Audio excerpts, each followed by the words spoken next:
Bonjour à toutes et bonjour à tous. Bienvenue à ce nouvel épisode du podcast des jeunes du centre suisse. Aujourd'hui, on va parler crèche, politique familiale. 2 tiers des enfants aujourd'hui de moins de 13 ans vont dans des crèches. En 1985, on avait 450 crèches en Suisse et en 2022, on en a 3200. Donc on a vu une augmentation du nombre de crèches assez important en Suisse. Mon invité aujourd'hui, c'est Barbara Lax, qui a contribué à cette augmentation en créant sa propre chaîne de crèches qui s'appelle Little Green House. Barbara Lax, bonjour. Bonjour. Merci d'avoir accepté notre invitation. Merci pour l'invitation. Alors, peut-être qu'on peut un peu vous présenter. Vous êtes à la base ingénieur de formation et un jour, vous avez décidé de vous lancer dans l'aventure de créer une chaîne de crèches, de créer en fait une crèche. Oui. Est-ce que vous pouvez nous raconter un peu comment vous est venue l'idée et comment vous avez créé en fait cette première crèche qui a lancé l'aventure Little Green House? Volontiers. Alors, oui, effectivement, je viens de la construction, j'ai fait génie civil, j'ai travaillé dans la recherche, j'ai travaillé à l'époque quand j'ai eu l'idée de Little Greenhouse dans une multinationale. J'avais toujours envie de créer quelque chose tangible, qui a un certain impact dans la société. Je m'intéresse beaucoup au développement durable. Et puis j'ai mené aussi des projets de développement durable dans cette entreprise. À un moment donné, j'avais vraiment l'impression, si je veux quelque chose qui se réalise vraiment, c'est moi qui dois les prendre en main. Cette idée de crèche est plutôt venue par hasard. C'est lors de discussions avec des amis où on a parlé de ce qu'on voudrait créer comme entreprise si on devait se lancer demain. Mon première idée n'était même pas des crèches, c'était des Biergarten bavarois dans le parc des Bastions à Genève, parce que je travaillais à Genève à l'époque et je vivais à Genève. Et vous êtes originaire de Bavière, voilà, exactement. J'aime bien faire la fête. Et puis, bon, là, comme j'étais aussi récemment devenue maman, ma fille à l'époque avait 9 mois, mes amis trouvaient cette idée pas trop cool. Et puis, quand je dis, pourquoi pas des crèches, là, tout le monde trouvait que c'était une très bonne idée. Ils avaient tous des petites anecdotes à raconter, des gens qui cherchaient une place, qui ont dû arrêter à travailler, déménager, voilà, des grands soucis. Et je me dis, mais pourquoi pas, en fait? C'était vraiment ce moment où je me dis, je suis prête. J'ai tellement appris sur l'économie, les finances, la stratégie, faire les analyses. Je sais calculer, pourquoi pas me lancer dans quelque chose complètement nouveau. Et j'étais sûre, si je ne voudrais pas le faire, je voudrais le regretter plus que même échouer, en fait. J'étais vraiment sûre de ça, j'étais passionnée par cette idée. Je l'ai développée pendant 2 ans, pendant que je continuais à travailler dans cette même entreprise. C'était très dur. J'avais ma petite fille à la maison, un travail qui demandait énormément de voyages, énormément de focus, développer les startups, raconter aux propriétaires des bâtiments, aux finances pour les banques, les autorités, que je peux faire ça, d'essayer de jouer ce rôle d'entrepreneur que j'avais vraiment aucune idée comment faire. C'était très, très difficile.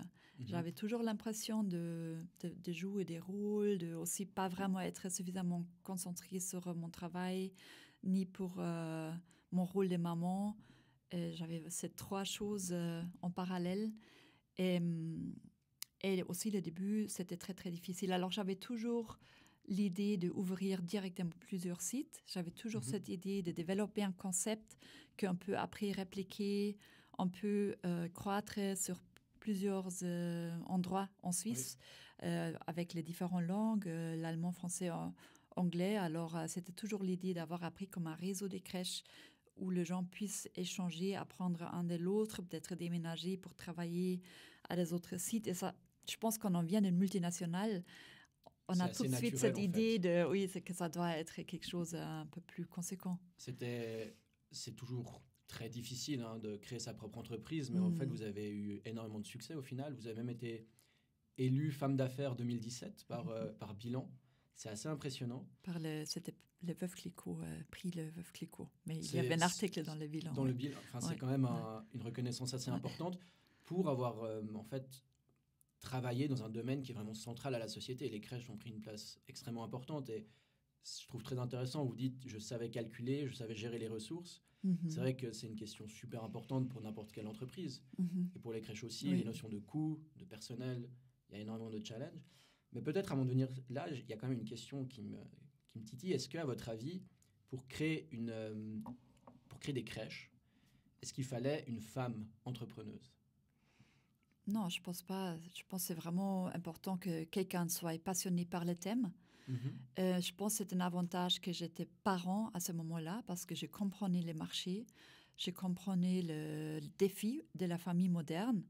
Je pense que c'était et les jeunes hommes et les jeunes femmes qui veulent avoir une carrière et en même temps avoir un rôle actif dans la vie familiale. Ils ont tous ce paradoxe ou ce problème de faire la place pour la famille, mais en même temps pas tout abandonner ce qu'ils ont construit là au niveau vie professionnelle. Je pense quelqu'un qui est passionné par ça, par aider la société, par l'éducation, par innover. Ça peut être un homme, ça peut être une femme. C'est pas nécessaire que ce soit une femme. Et j'ai regardé un peu les descriptifs de Little Greenhouse. Pour vous, il y a deux choses très importantes dans votre concept de crèche. C'est le bilinguisme et le rapport aussi à l'extérieur, à la nature. Est-ce que ça, c'était aussi très important ou c'est un peu venu naturellement parce que c'était en fait beaucoup plus simple de proposer ça, puis ça correspondait à plus de gens, ou c'était vraiment une volonté dès le départ? Alors, on a 4 piliers, et puis il y a 3 de ces 4 piliers qui étaient déjà là depuis le départ. C'était naturel. Le multilinguisme, alors c'est trilingue dans la majorité des crèches. C'est allemand, français, anglais dans chaque groupe, en immersion. Okay. Pour moi, c'était vraiment un souhait que ma fille continue à me parler en allemand. Je connais plein d'enfants qui sont arrêtés de parler l'allemand ou le suisse-allemand avec leurs parents quand ils sont rentrés dans le crèche ou dans l'école parce que tout le monde parlait français. Et ils avaient tellement envie de faire partie de ce monde des enfants qu'ils ne voulaient plus trop parler leur langue maternelle. Ma fille, à la maison, on lui parlait moins en allemand et son papa en espagnol. Alors, elle a grandi comme ça au début. Après, le français et l'anglais, ça s'est ajouté au Little Greenhouse. Ça s'est très bien passé. Elle parle aujourd'hui les 4 langues couramment. Et je connais plein d'autres exemples comme ça, où il y avait déjà une base à la maison et les enfants ont naturellement continué à parler aux différents gens dans les différentes langues. Après, ce n'est pas non plus une but. On ne promet pas que les enfants sortent trilingue, mais ça facilite beaucoup l'apprentissage de l'allemand à l'école, ce qui aide énormément des gens, parce que beaucoup de gens, ils ont beaucoup de difficultés. Je le vois aujourd'hui. Ma fille, elle a vraiment la chance de ne pas avoir ce devoir d'apprendre les mots et la grammaire et tout ça. C'est vraiment un cadeau, je pense, qu'on fait aux enfants. Le multilinguisme, même si c'est seulement une... L'idée, c'était vraiment que les enfants, chez Little Greenhouse, ici dans la Suisse romande, ils sont amenés à l'allemand d'une manière agréable, joyeuse, qu'ils ont le plaisir, qu'ils aiment bien les éducateurs qui parlent allemand et que ce n'est pas ce blocage avec lequel ils arrivent déjà parce que leurs parents leur racontent « Ah, c'est horrible, l'allemand, tu verras, ça m'a toujours... pesé. En plus, on n'arrive même pas à se comprendre avec les Suisses allemands.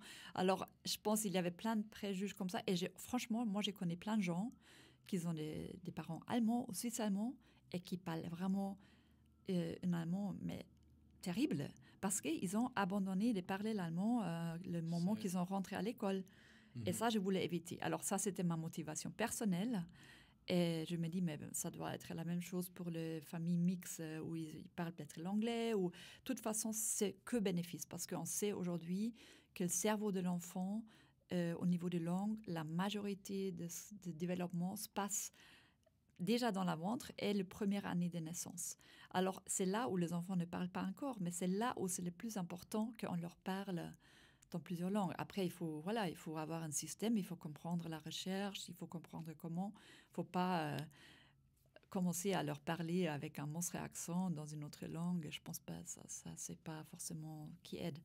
Mais alors ça, c'était une chose. Pour moi, l'autre chose, c'était vraiment la nature, la santé, le système immune, le développement durable. C'était vraiment tout cet aspect d'aller dehors, jouer dans la nature, renforcer son système immune, mais aussi d'avoir vraiment pas seulement une respect, mais vraiment un amour pour la nature, pouvoir passer le temps, explorer, jouer dans la terre, dans le bouet, ne pas avoir peur, pour vraiment ancrer ça, parce qu'on sait aujourd'hui comment c'est tellement important, des nouveaux aussi au niveau neurosciences, on apprend beaucoup mieux dans la nature, tous les sens sont plus ouverts, les yeux se développent mieux parce qu'on regarde loin. Il y a tellement de bénéfices. Alors ça, c'était pour moi très, très important. Et aussi le respect pour la nature. Je pense qu'on aime la nature, on va aussi la respecter. On va faire beaucoup plus aussi pour le futur de la nature. Je peux que être d'accord. C'est vrai qu'on aura tendance à respecter, à essayer de protéger ce qu'on aime, et puis on aime ce avec quoi on a pu interagir. C'est ça. Et puis le troisième pilier, c'était à l'époque déjà le partenariat avec les familles. Alors de vraiment partenariat avec les familles. Oui, c'est vraiment soutenir ces familles, d'être un vrai appui pour les familles, de comprendre leur réalité au niveau ce stress ou de ce challenge de combiner leur vie professionnelle avec leur vie de famille, d'avoir beaucoup de flexibilité au niveau d'heures d'ouverture. Alors, on était un des premiers qui ne fermait pas pendant les vacances scolaires. On était un des premières crèches qui ouvrait déjà, si nécessaire, même à 6 heures ou avant le matin, pour aider les parents qui ont des horaires un peu différents, fermer plus tard si nécessaire, trouver des solutions spéciales pour ces familles, mais aussi créer des événements où les familles se connaissent, donner des formations aux familles, ce genre de choses. Et ce qui s'est ajouté à la fin, c'était le quatrième pilier, ça c'est les neurosciences. C'est tout ce qu'on sait aujourd'hui, comment le cerveau de l'enfant se développe, comme on a besoin d'avoir une sécurité émotionnelle pour l'apprentissage, comme on apprend le mieux à cet âge-là, en libre explorant, et pas forcément avec un programme très figé, et de vraiment ajouter tout ça, la nature, les langues, les neurosciences, pour développer notre propre concept, le Greenhouse. Incroyable. Le troisième pilier, c'est vraiment vous avez mentionné, c'est la collaboration avec les familles pour résoudre un challenge. Parce que c'est vrai qu'aujourd'hui, les crèches, c'est un challenge énorme pour la société suisse en général. Il y a un peu 3 facteurs très difficiles. Enfin, vous avez parlé de 3 piliers, mais il y a 3 challenges assez difficiles pour les crèches. D'abord, le coût, la disponibilité, et aussi, une question qui intéresse les parents, c'est la qualité du suivi. Et comme vous connaissez très bien, ça m'intéresserait d'avoir votre avis sur chacun de ces points. En fait, déjà, le coût. Question très, très simple. Pourquoi est-ce que les crèches, c'est si cher ? Ça coûte, dans le canton de Genève, une crèche privée, ça peut aller jusqu'à 4 000 francs par mois. D'un autre côté, vous avez les crèches publiques qui sont moins chères, mais qui sont peut-être moins disponibles. Il faut se mettre sur des listes d'attente. Et vraiment, pourquoi est-ce que ça coûte si cher, les crèches ? Pourquoi est-ce que... Et si ça doit être cher, qui doit payer au final ? Beaucoup de questions. Alors, peut-être déjà pour différencier, vous avez mentionné déjà 2 différents modèles. Il y a les crèches qui sont subventionnées. Il y a aussi parfois des systèmes dans certains cantons où c'est les familles qui sont subventionnées. C'est les familles qui reçoivent l'argent pour librement choisir leur crèche. Après, il y a des autres cantons où c'est, comme dans le canton de Vaud, il y a un réseau de crèches où c'est le réseau avec les cantons qui subventionnent les crèches et avec en contribution des entreprises en général, où il y a tout un système de crèches privées pas subventionnées à part, similaire à Genève où il y a des crèches communales et aussi certaines crèches privées, mais de moins en moins à part, parce que justement c'est très compliqué à exister en parallèle avec un système qui fortement subventionne les places. C'est cher pour tout le monde, ça dépend justement comment les coûts sont distribués.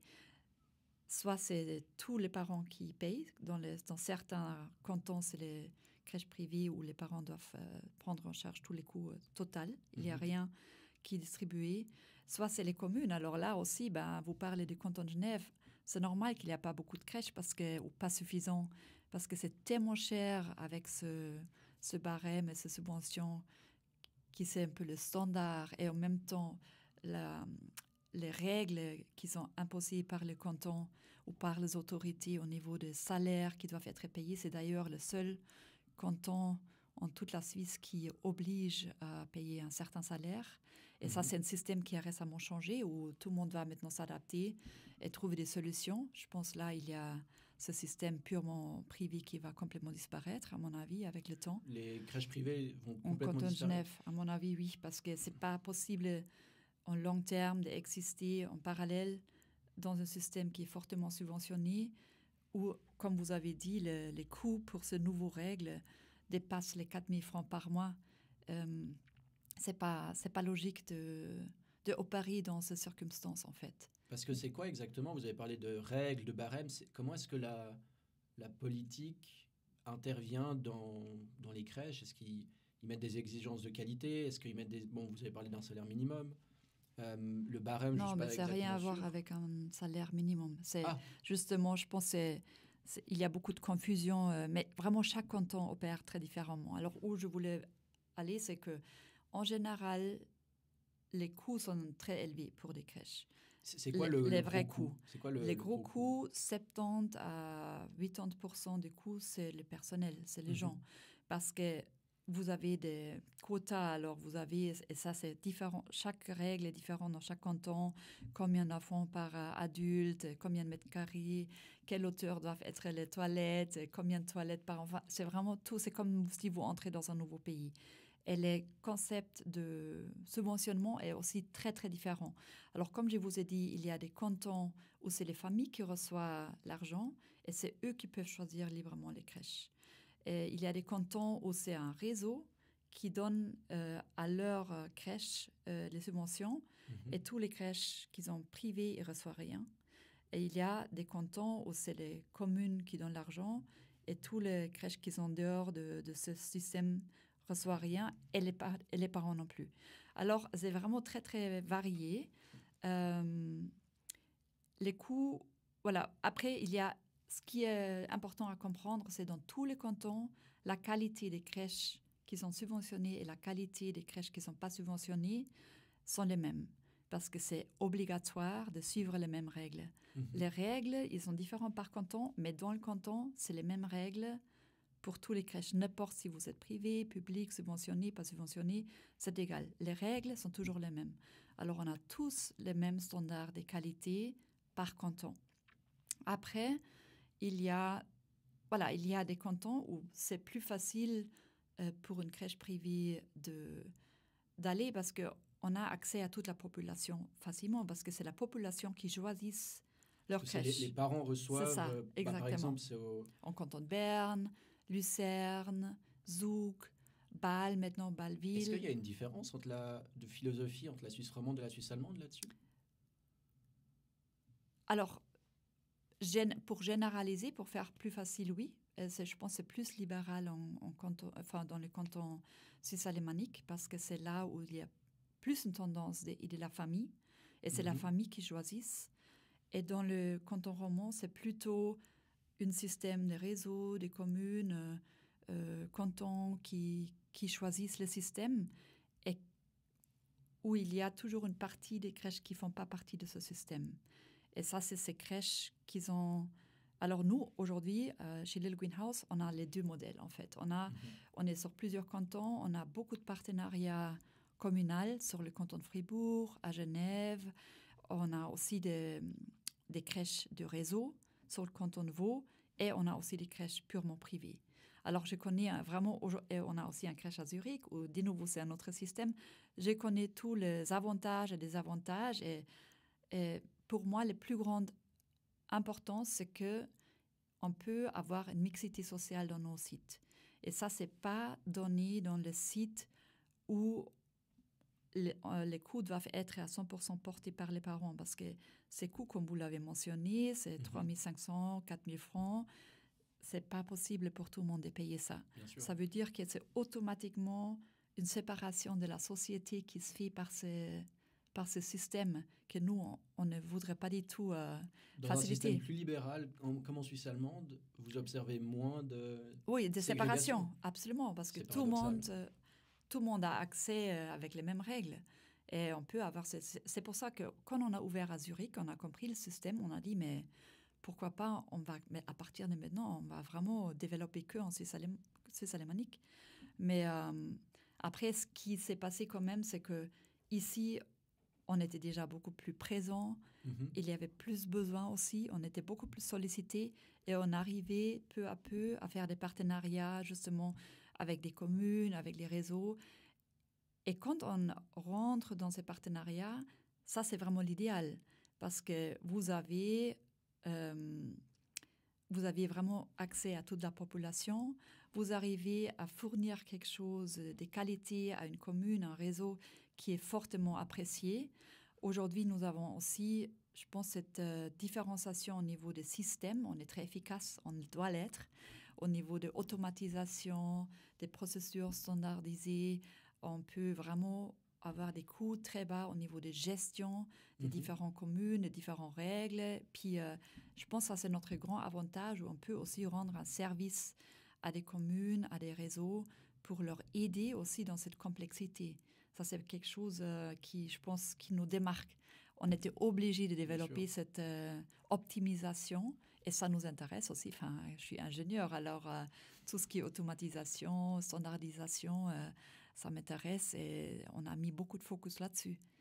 Est-ce que vous pensez qu'on est sur la bonne voie pour augmenter la disponibilité des crèches à coût et à qualité équivalent? Est-ce que là, aujourd'hui, on connaît tous des parents qui ont dû attendre, en tout cas qui sont très stressés, qui ont dû attendre des mois avant d'avoir une place en crèche. Est-ce que vous pensez qu'on est sur une bonne voie aujourd'hui, une bonne lancée pour que dans 5-10 ans, ce problème il soit résolu? Est-ce que dans certains cantons, est-ce qu'en Suisse allemande, on est sur une meilleure voie? Est-ce que fondamentalement, c'est plus simple d'être parent en Suisse allemande qu'en Suisse romande vis-à-vis des crèches? On a plus de choix de crèches en Suisse allemande. On n'a pas d'attente. Je pense pour les parents, c'est vraiment plus facile. Après, comme il y a un tel marché qui s'est développé en Suisse alémanique, ça vous avez peut-être aussi lu dans les journaux, il y a aussi plus de concurrence. Alors, il faut être bien pour remplir. Pour nous, ça ne pose aucun problème. On est rempli à 90% à Zurich. Voilà, et d'ailleurs, dans la majorité de nos sites, je pense que quand vous avez la qualité, la Suisse alémanique est plus intéressant pour les crèches et pour les familles. Après, ici, il y a aussi un certain développement. Moi, j'ai vraiment l'espoir que maintenant, avec ce nouveau loi, il y a justement une loi qui s'arrête, qui aide les crèches à se développer les premières 2 ans après l'ouverture. C'était l'OFAS qui a distribué cet argent et que ça, c'est maintenant fini à partir de 2026. J'espère qu'il aura quelque chose qui remplace ces aides, parce que je pense qu'on n'est pas encore là au niveau des volumes. Et mon grand espoir, c'est que des cantons comme le canton de Vaud, surtout, qui commencent maintenant à aider toutes les familles. Et pas seulement les familles qui ont la chance de faire partie de ces réseaux. Parce qu'aujourd'hui, il y a un quart justement des familles qui ont des places en crèche qui ne sont pas du tout subventionnées, ni les familles, ni les crèches en canton de Vaud. Mais c'est ces familles-là, généralement, où les deux travaillent, qui payent le plus d'impôts et qui ont zéro avantage de ce système. Et qui ont besoin d'une place rapidement et du coup qui et sortent du système de réseau pour avoir une place, pour pas être sur une liste d'attente. C'est ça, exactement. Et puis, mon grand espoir, c'est qu'on puisse avoir plus d'égalité là-dedans, que c'est vraiment toutes les familles qui sont subventionnées et pas seulement une partie. Parce que je trouve aujourd'hui, c'est pas équitable pour les familles. Parce que c'est vrai que ce que vous décrivez en Suisse allemande, de donner une aide à toutes les familles, aujourd'hui au niveau politique à Berne, c'est ce qui est en train d'émerger, c'est un peu la prolongation de l'aide à l'accueil extra-familial. Il semblerait que le modèle qui sont en train de s'imposer, c'est encore en discussion dans les chambres, c'est d'augmenter légèrement, de prendre une cotisation salariale supplémentaire de 0,2% pour ensuite donner une aide aux familles pour l'accueil extra-familial en espérant qu'elles puissent couvrir 20% des coûts de crèche et d'avoir un modèle qui ressemble aux allocations familiales, comme ça toutes les structures institutionnelles existent déjà. Et ça irait un peu dans ce sens d'en fait aider toutes les familles de manière équitable. Ça serait, juste pour dire que oui. si moi j'ai bien compris cette proposition de loi aux solutions, c'est au canton de décider ce qu'ils vont faire et comment exactement. Et c'est pas forcément, ça vient pas de la fédération. Bien sûr. Et ça, je trouve justement problématique dans quelque sens. Je sais que c'est comme ça que c'est organisé, mais c'est de nouveau, il y a cette liberté de chaque canton de faire ce qu'il veut et il y a tout à fait la possibilité du canton de dire mais nous, on va seulement aider les familles qui sont dans notre réseau, par exemple. Ah, donc en fait, il y aura quand même un travail à faire au niveau cantonal. Absolument, c'est le grand travail qui doit être fait. Oui. Et ça permet un peu d'ouvrir la discussion. Donc là, probablement, le problème ne sera pas réglé dans 5 ans, dans 10 ans. Il y aura toujours un peu cette pression. Il n'y aura toujours pas assez de place pour le nombre d'enfants. Qu'est-ce qu'on peut faire aujourd'hui? Qu'est-ce qu'aujourd'hui on peut commencer à faire? Par exemple, je pense qu'il y a deux grands aspects. Il y a l'aspect politique, et on en a déjà pas mal parlé. Je pense que là-dessus, c'est intéressant de peut-être s'inspirer d'autres cantons, de regarder ce qui se fait ailleurs. Et au niveau, on va dire, entrepreneurial, parce que votre démarche, à la base, elle est vraiment entrepreneuriale. Vous étiez dans un incubateur de start-up pour commencer vos crèches Little Greenhouse. Est-ce que vous pensez que... C'est un accélérateur de start-up. Genilem. Oui, c'est ça. Et d'ailleurs, vous êtes aujourd'hui, vous avez un côté très entrepreneur. Vous êtes aujourd'hui à Genilem comme advisor ou au conseil d'administration. Je suis dans le conseil d'administration. Conseil d'administration. Ouais. Est-ce que vous pensez que la solution, elle viendra de la société civile, c'est-à-dire des entrepreneurs qui vont créer plus d'offres de crèches? Et si oui, comment est-ce que la politique doit créer les bonnes conditions cadres pour? C'est quoi les bonnes idées à faire et surtout les mauvaises idées à éviter? Alors, je pense pour les entrepreneurs, pour tout le monde qui ouvre une crèche, c'est intéressant justement que c'est les familles qui reçoivent l'aide. Et c'est les familles qui peuvent choisir après librement de tout l'offre, qu'il n'y a pas une différence dans le marché. Cette différence qui fait qu'il y a une crèche qui coûte plus que le double parce qu'il n'est pas dans le système. Je pense que ça, c'est vraiment la base politique qui peut aider.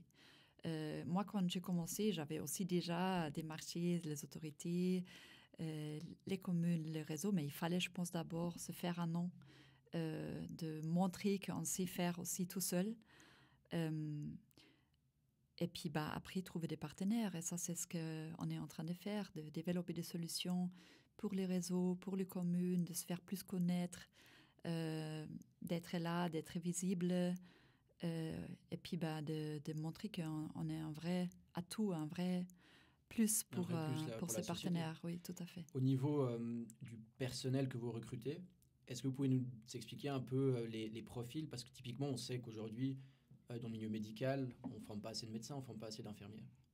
Est-ce qu'on a le même problème pour les crèches? On ne forme pas assez de personnel qualifié pour travailler dans des crèches? Si oui, est-ce que la politique doit faire quelque chose? Sinon, est-ce qu'on a déjà ce qu'il faut? Alors là aussi, de nouveau, c'est vraiment chaque canton qui demande des autres règles au niveau des formations. Certains cantons, voilà, ça dépend le pourcentage des gens qui sont fait un apprentissage, le pourcentage des gens qui sont fait un diplôme tertiaire. Le pourcentage, parce que dans une crèche, il faut avoir un certain pourcentage d'un profil et un certain pourcentage d'un autre. Oui, exactement. Alors, juste pour donner un exemple, sur le canton de Vaud, c'est nécessaire que 80% de gens sont formés. Et de ces 80%, il y a 2 tiers qui doivent avoir une formation tertiaire et 1 tiers d'apprentissage. Dans le canton de Fribourg, c'est possible d'avoir que des gens qui sont fait un apprentissage. C'est pas nécessaire d'avoir des gens tertiaires. Après, c'est toujours un atout d'avoir une certaine mixité des formations. Dans le canton de Genève, c'est qu'un seul diplôme qui est reconnu. Il n'y a pas de gens qui sont fait l'apprentissage. Ils vont dans le quota des gens non formés.